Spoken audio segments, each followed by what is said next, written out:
over there. I like the part about carving the wood, but I also like the artistic aspect of it. I still think about it when it was just a log, and now it's taken a shape. To me, it's a unique gift. You know, like tonight, there's nothing else like this going on anywhere on this reservation, I'm sure. I think it's a good opportunity for people to learn something that was gone from our culture and our tribe for, 100 years.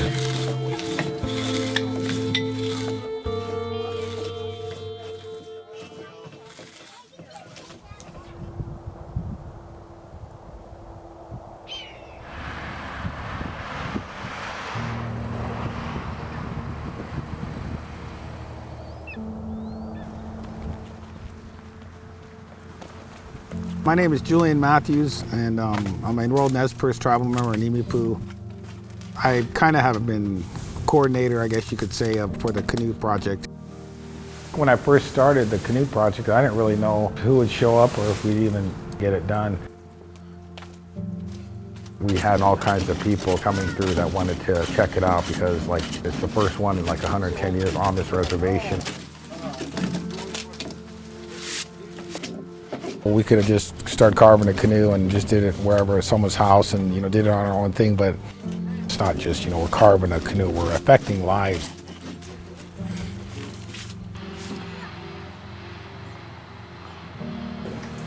This is a canoe that I have, but I made the paddles for this, but this is a canoe I got when I was on one of my trips back east, a birch bark canoe that I thought was beautiful, but I made these paddles to go inside of it. We have been here for over 10,000 years. Nimiipuu is what the Nez Perce originally called themselves. It means we the people. When the French came along, they saw somebody with a ring in their nose. The term Nez Perce in French is pierced nose, so they called us Nez Perce. That's not a name we would choose. The push to be assimilated, it took away a lot of our things that we need to get back.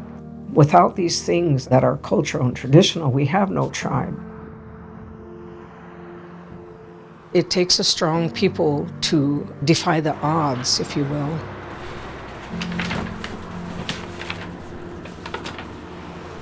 Do you want to read it in English, and I'll try to read it in Nez Perce. Okay.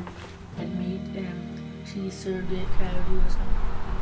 I was only 18, turning 19 when I had my son. I knew it was something that I wasn't really ready for, and there was something that I couldn't fail at.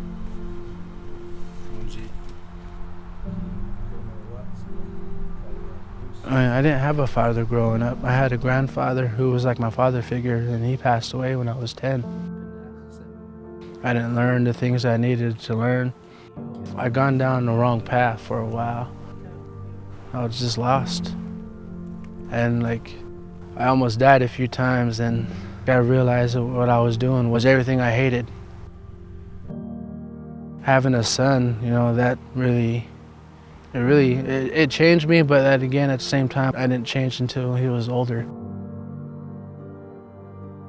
All the suffering our ancestors went through, the pain and the injustice that was brought upon them, we're still living with the effects of that through generational trauma. We're standing in front of Lower Granite Dam, the dam that flooded out my ancestral homelands behind me of Wawawi. That's where my great-grandfather was born, in a cave that's submerged underwater right now. It's always a real powerful feeling you get returning to these places.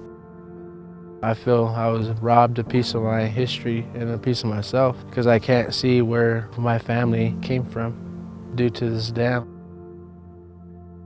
It's a little overwhelming sometimes when you just sit and reflect on how much damage these dams have caused, and you ask yourself, for what? The one thing that we kind of intertwined this whole experience of carving the canoe with is the free-flowing river. Up here on this end of the river, our traditional rights to hunt, fish, and gather are really being affected because of the dams. So we're trying to intertwine the whole canoe experience with the environment and how travel and transportation in a canoe on the water is really, as a part of us, is a part of our lifestyle.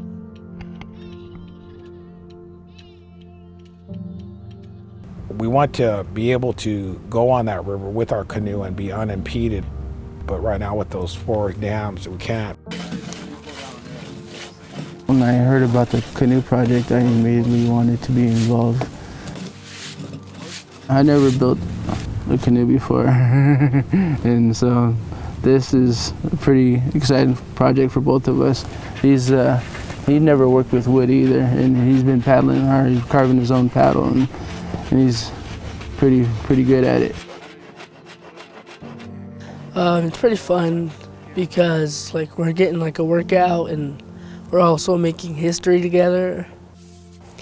Like I understand how big it is, and then like knowing that you're the first kid to help make a canoe and make your own paddle, it's like really exciting, and like knowing that you're one of the first kids to do something in 100 years.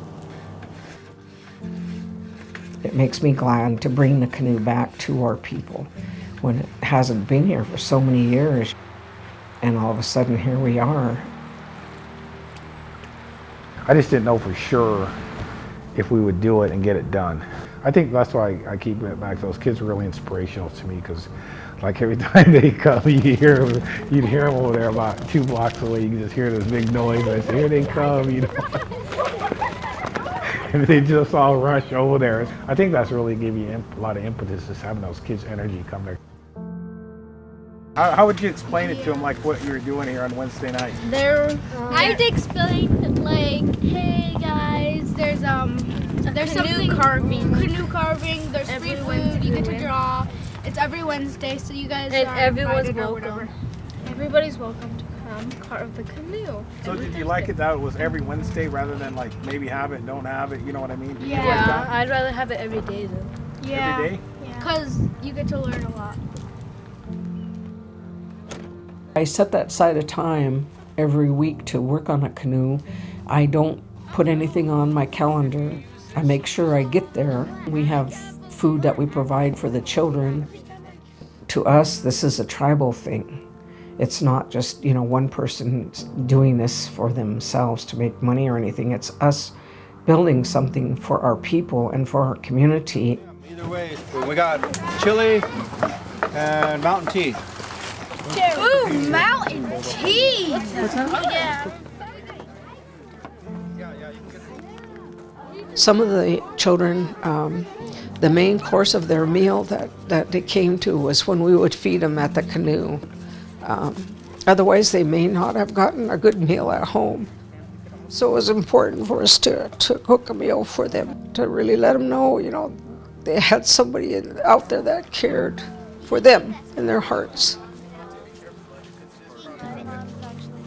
That's what's nice about having this right in the center of the tribal facilities, so the kids, they walk over here from the school and they're really into it, like they're really excited. It's nice to see when they come here. It made me realize, and other people, that it's more of the kind of almost like a process or the experience rather than just, carving a canoe.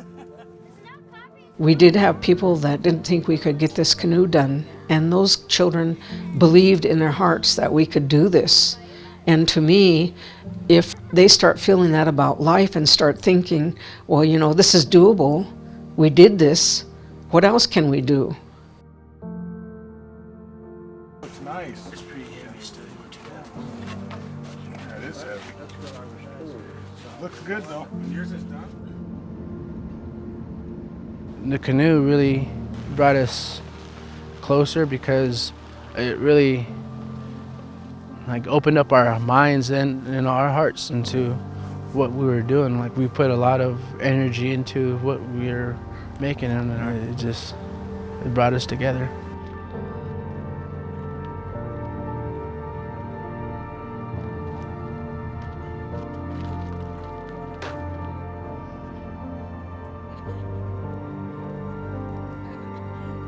It's fun to run up and be ahead of my dad and just leave him in the dust.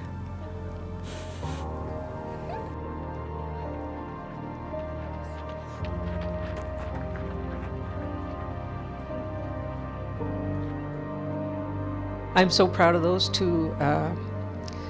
You know, I've watched them side by side, the full length of the canoe building. And to me, they've gotten much, much closer. They've got a better understanding of their life and their history and their culture. It's renewed their spirits.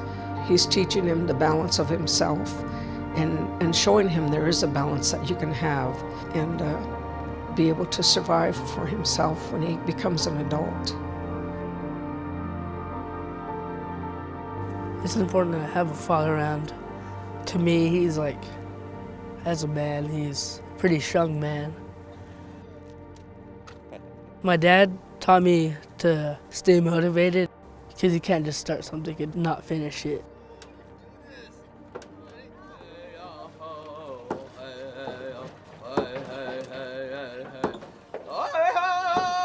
After 113 years of not having canoe on tribal Nez Perce waters, our canoe was launched with the help of other tribes that were there to support us.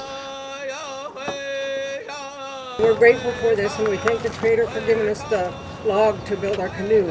I don't want to take too much time, but I'm thankful for each and every one of you being here, each and every one holding the paddle, each and every one making this dream a reality.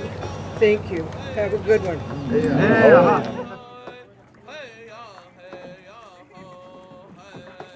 I think that some of the ties with the Nez Perce people that worked on the canoe, there's a family ship now with them that they feel closer together now that we've made it through this journey. They know they had a big piece in this history, and they know that now the journey has started, that they can bring back other things that we've had before that are now in the past but are awakened again.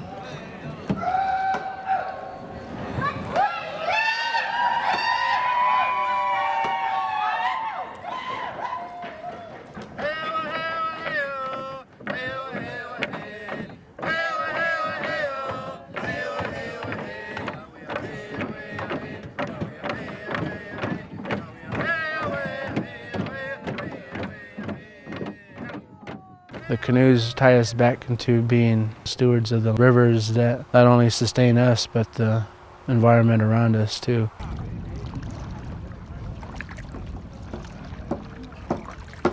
The canoe is kind of one aspect of it. I mean, it's really important that we, made the commitment and got it done. And if you make a commitment, then really there's nothing that can stop you, in my opinion.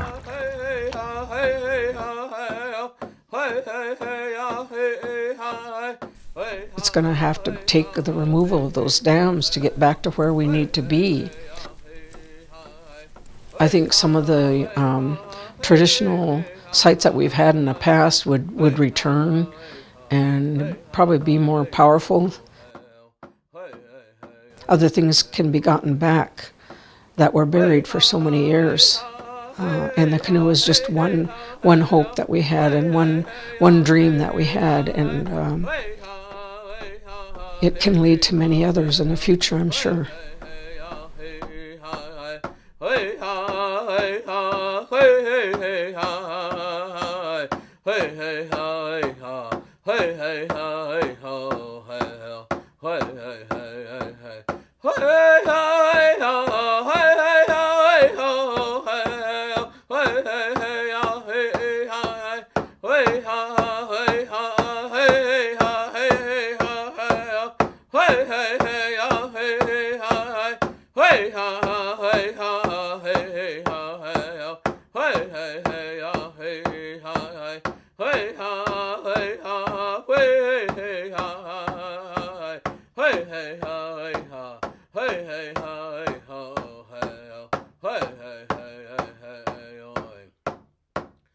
Hey,